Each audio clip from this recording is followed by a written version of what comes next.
신앙 고백하심으로 하나님께 예배를 드리시겠습니다. 전능하사 천지를 만드신 하나님 아버지를 내가 믿사오며 그 외아들 우리 주 예수 그리스도를 믿사오니 이는 성령으로 잉태하사 동정녀 마리아에게 나시고 본디오 빌라도에게 고난을 받으사 십자가에 못 박혀 죽으시고 장사한 지 사흘 만에 죽은 자 가운데서 다시 살아나시며 하늘에 오르사 전능하신 하나님 우편에 앉아 계시다가 저리로서 산 자와 죽은 자를 심판하러 오시리라. 성령을 믿사오며 거룩한 공회와 성도가 서로 교통하는 것과 죄를 사하여 주시는 것과 몸이 다시 사는 것과 영원히 사는 것을 믿사옵나이다. 아멘. 찬송가 549장 통일 찬송 431장 부르시겠습니다. 내 주여 뜻대로 행하시옵소서. 내 주여 뜻대로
찬송가 516장, 통일찬송 265장을 부르시겠습니다.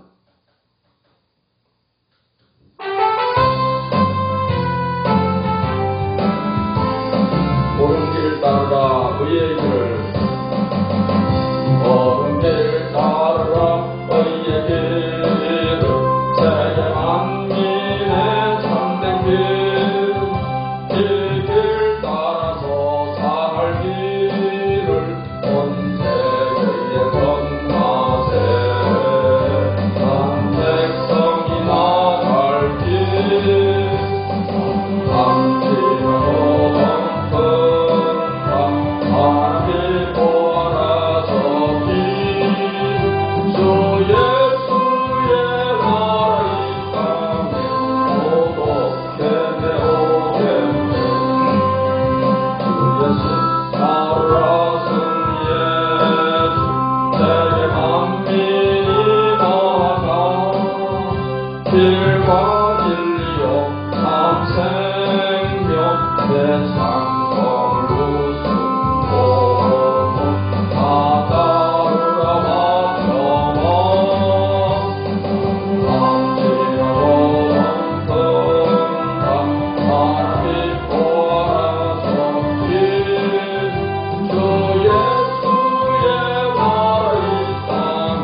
에스겔서 17장 말씀을 보시겠습니다.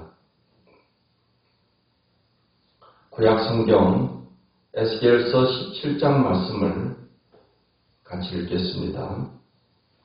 여호와의 말씀이 내게 임하여 이르시되 인자야 너는 이스라엘 족속에게 수수께끼와 비유를 말하라.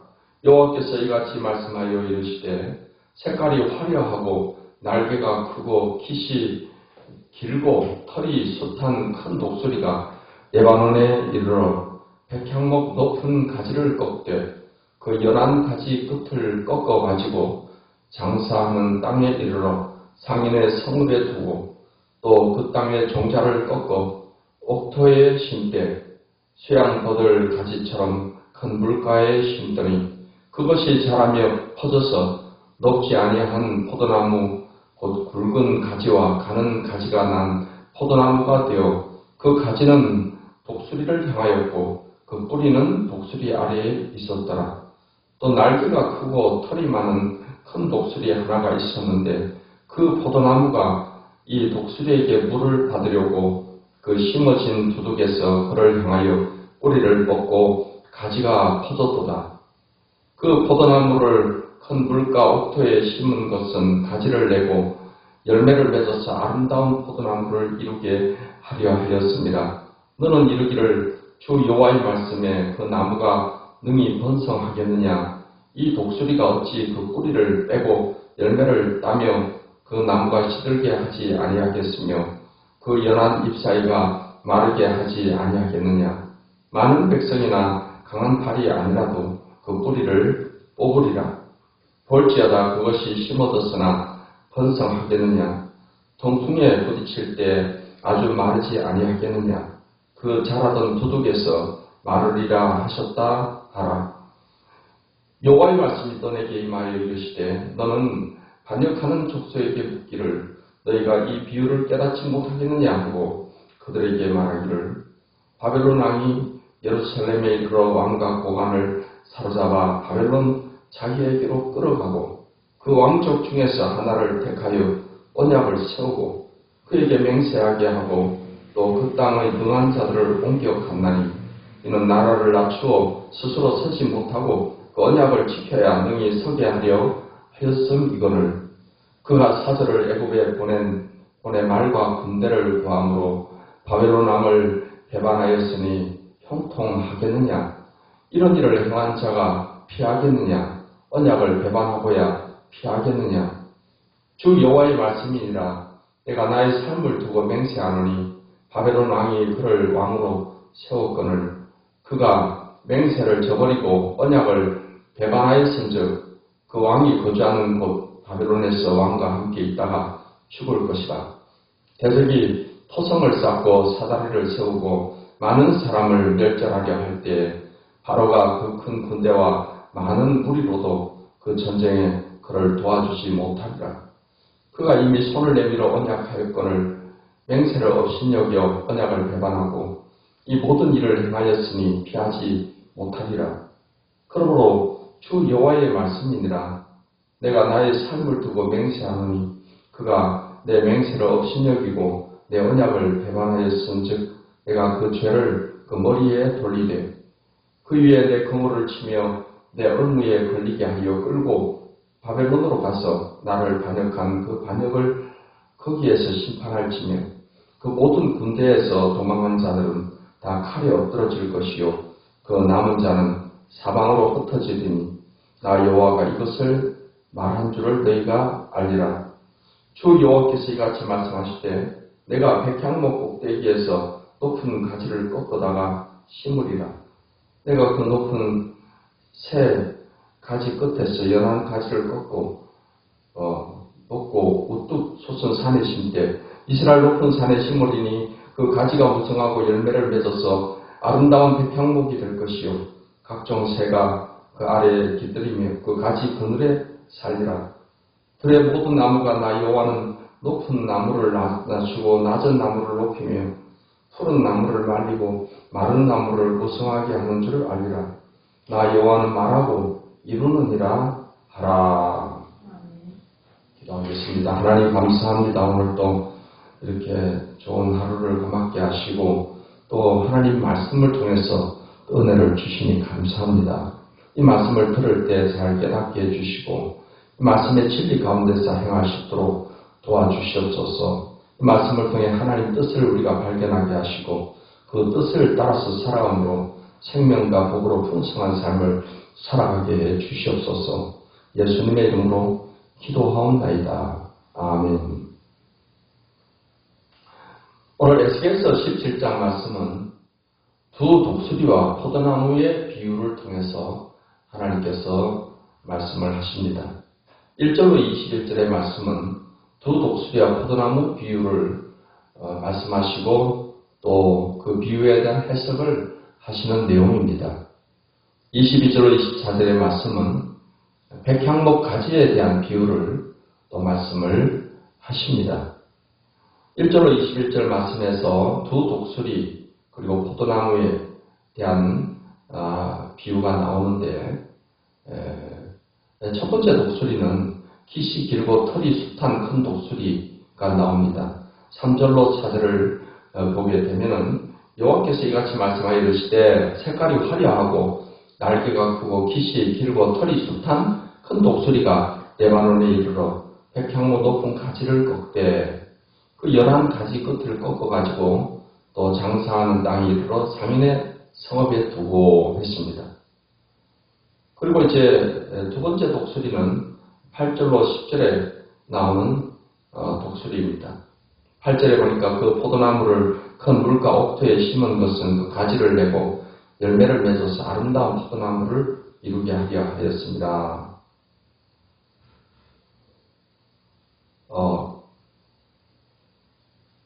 9절에 너는 이르기를 주의 여호와의 말씀에 그 나무가 번성하겠느냐 이 독수리가 어찌 그 뿌리를 빼고 열매를 따며 그 나무가 시들게 하지 아니하겠으며 그 연한 잎사귀가 마르게 하지 아니하겠느냐 했습니다. 그리고 7절에는 날개가 크고 털이 많은 큰 독수리 하나가 있었는데 그 포도나무가 이 독수리에게 물을 받으려고 그 심어진 도둑에서 그를 향하여 뿌리가 뻗고 가지가 퍼졌도다 했습니다.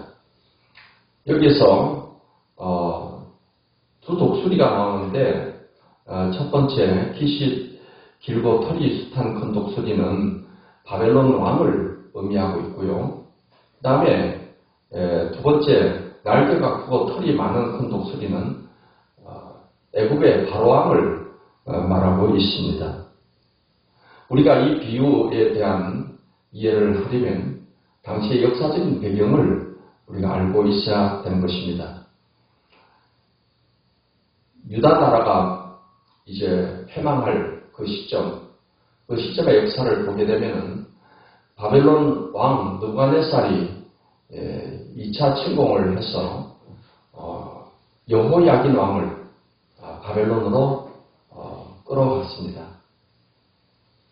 그리고 여호야긴 왕의 삼촌인 시드기야를 이제 유다의 왕으로 세워주고 바벨론을 잘 섬길 것을 언약을 맺고 그리고 갔습니다. 그런 상황에서 이제 시드기야 왕은 바벨론 왕을 잘 섬기며 따르며 할 것을 하나님의 이름으로 여호와 이름으로 맹세를 했기 때문에 그 맹세를 잘 지켜야 될 그런 책임이 있습니다. 하지만은 시드기야 왕은 이 느부갓네살 왕에게 복종하고 그의 통치를 따를 것을 언약을 해놓고도 그 언약을 어기고 그는 바로왕을 의지합니다. 애굽 바로왕을 의지해서 바로왕을 도움을 받아서 바벨론으로부터 이렇게 독립하고 해방되기를 바랬던 것입니다. 이러한 역사적인 상황을 성경에서 말씀을 하고 있고 그러한 상황에서 하나님께서는 이제 그 포도나무로 비유된 것은 이스라엘, 유다 나라를 의미하고 있습니다. 이 포도나무가 큰 물가에 심겨서 이제 아름다운 열매를 많이 맺는 큰 포도나무가 되기를 하나님은 원하시는 것입니다. 그러려면 바벨론 왕에게 순복하고 여호와의 이름으로 맹세한 대로 언약한 대로 따라가는 것이 이제 유다 나라가 잘 되는 길입니다. 그렇지 아니하고 이제 애국을 의지를 했기 때문에 하나님께서는 바벨론 느부갓네살 왕이 다시 침공을 해서 제3차 침공을 통해서 시드기야 왕을 이제 바벨론으로 끌고 가게 되는 것입니다. 이 비유의 말씀을 통해서 하나님께서는 그 유다 나라가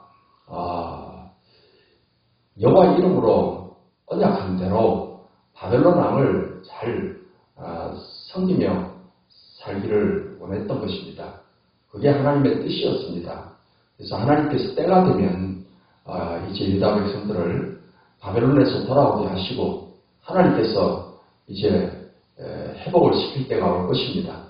하지만 바벨론의 포로 생활 70년은 하나님이 이미 정하신 뜻이기 때문에 유다 나라가 이제 남은 백성들이 잘 사는 길은 그 하나님의 뜻에 순복함에 따른 것입니다. 하지만 이렇게 시드기야가 바벨론을 따를 것을 거부하고 애국을 의지했기 때문에 하나님께서는 바벨론의 제3차 침공을 통해서 예루살렘을 완전히 파멸시키고 시드기야 왕과 고관들은 다 죽임을 당하거나 또 바벨론으로 끌려가게 되게 된 것을 우리가 역사적으로 그것이 이루어진 것을 알게 됩니다. 하나님께서 이 에스겔을 통해서 미리 이러한 것을 예언을 하신 것은 이제 유다 백성들로 하여금 이제 순종하고 바벨론을 따르고 섬기며 사는 것이 그게 잘 되고 또 복을 받는 길이다라는 것을 알려주는 것이고, 그래서 잘못된 길로 가지 않도록 하기 위해서 이 말씀을 미리 에스겔을 통해서 하게 되는 것을 알 수가 있습니다. 하지만 이제 유다 백성들은 이러한 하나님 뜻을 거스르고 결국 시드기야가 바벨론을 거역함으로 인해서 완전히 유다의 멸망을 자초하게 된 것을 역사적으로 그렇게 이루어진 사실을 알 수가 있습니다. 22절로 24절의 말씀은 백향목 가지의 비유를 말씀을 하고 있습니다. 22절 말씀을 보겠습니다. 주 여호와께서 이같이 말씀하시되 내가 백향목 꼭대기에서 높은 가지를 꺾어다가 심으리라. 내가 그 높은 새 가지 끝에서 연한 가지를 심어 높고 우뚝 솟은 산에 심되 이스라엘 높은 산에 심으리니 그 가지가 무성하고 열매를 맺어서 아름다운 백향목이 될 것이요 각종 새가 그 아래에 깃들이며 그 가지 그늘에 살리라. 이제 백향목 꼭대기에서 높은 가지를 꺾어다가 심어서 그것이 아름다운 백향목이 된다 하는 것은 하나님께서 유다 나라의 회복을 지금 말씀을 하시는 것이고, 더 나아가서는 메시아를 통해서 하나님 나라가 이루어지게 되는 것을 예언하고 있음을 알 수가 있습니다. 하나님께서 이렇게 말씀하신 대로 결국 바벨론 70년간의 포로 생활이 끝이 나고 이제 유다 백성들은 스룹바벨의 지도를 받아서 애굽의 바벨론에서 나와서 다시금 유다 땅으로 돌아오게 되었고 무너진 성전을 건축하게 되고 다시금 유다 나라가 회복되는 것을 보게 됩니다.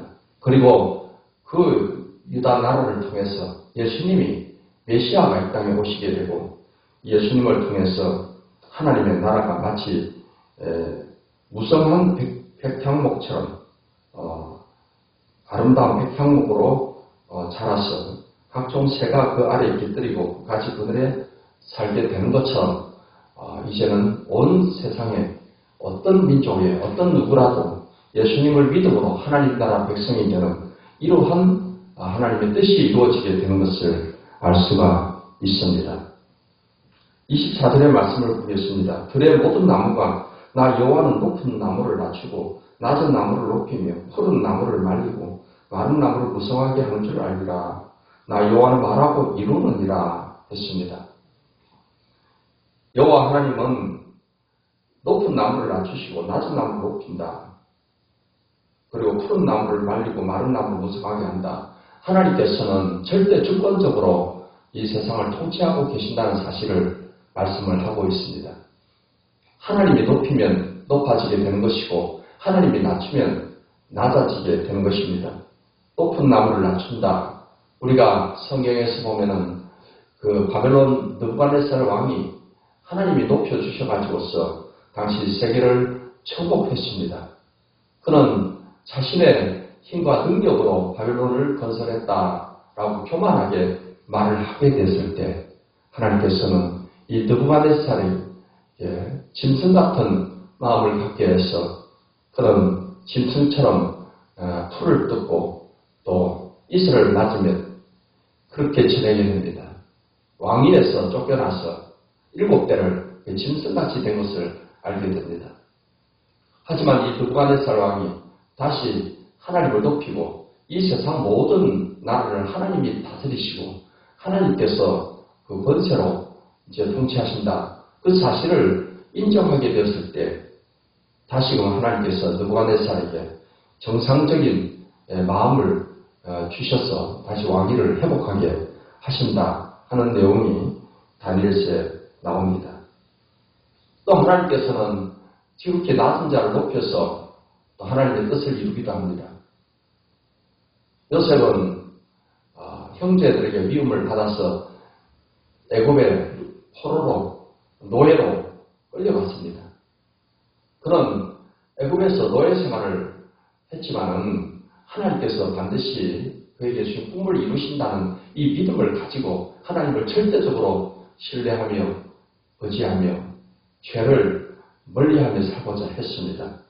그러한 요셉을 하나님께서 때가 되어 높이시니 바로왕의 꿈을 해석을 해준 것이 계기가 되어서 애굽의 총리의 자리에 오르게 된 것을 알게 됩니다. 또한 성경의 다윗을 보면은 다윗은 베들레헴 들에서 양을 치는 이 목동에 불과했습니다. 그러한 다윗을 하나님 마음의 합한 자로 여기시고 다윗을 높이심에 그가 이스라엘의 왕이 되어서 이스라엘 역사의 가장 강대한 나라를 이루었던 것을 우리가 알게 됩니다. 이처럼 하나님께서는 세상 나라를 다스리시고 또 우리의 생사와 복을 다 주관하시는 절대 주권자이십니다. 하나님께서 우리에게 복을 주실 때 우리는 복을 받게 되는 것이고 하나님께서는 낮은 자를 높여주시고 또 높은 자가 교만하면 또 낮추시게 된다는 사실입니다. 사랑하는 성도 여러분, 이러한 하나님의 절대 주권 앞에 우리는 순종하고 나를 향하신 하나님의 뜻을 알고 그 뜻을 따라서 살아감으로써 생명과 복으로 풍성한 삶을 살게 되시기를 바랍니다. 오늘 이 하루를 사는 동안에도 절대 주권적인 하나님의 통치를 잘 따르시고 하나님 앞에 늘 마음을 낮추시고 겸손한 하나님의 뜻을 이루기를 위해서 힘쓰는 이 하루가 되셔서 하나님이 예비하신 모든 복을 누리며 하나님 앞에 귀하게 쓰임받는 그런 축복된 삶을 살게 되시기를 예수님의 이름으로 축원합니다. 기도하겠습니다. 하나님 감사합니다. 오늘도 귀한 말씀을 통해서 하나님께서 이 세상 역사를 주관하실 뿐만 아니라 우리의 생사화복을 다 주관하시는 절대 주권자가 되신다는 사실을 잘 알게 해주시니 감사합니다. 오늘 이 하루를 살아가는 동안에도 내 인간의 고집과 내 생각대로 뜻대로 살아가는 것이 아니라 나를 향하신 하나님의 뜻을 알고 그 뜻을 따라서 살아감으로써 하나님이 주시는 모든 복을 누리며 축복된 삶을 살아가는 우리 성도들이 되게 해 주시옵소서. 하나님께 기도할 때 병든 몸을 고쳐주시고 삶의 문제도 해결해 주시옵소서. 축복된 하루를 주신 우리 하나님께 감사를 드렸고 예수님의 이름으로 간절히 기도하옵나이다. 아멘. 이제는 우리 주 예수 그리스도의 무한하신 은혜와 아버지 하나님의 극진하신 사랑과 보혜사 성령님의 교통하심, 하나님을 예배하는 모든 주의 백성들 머리 위에 지금부터 영원토록 함께 하시기를 축원하옵나이다. 아멘.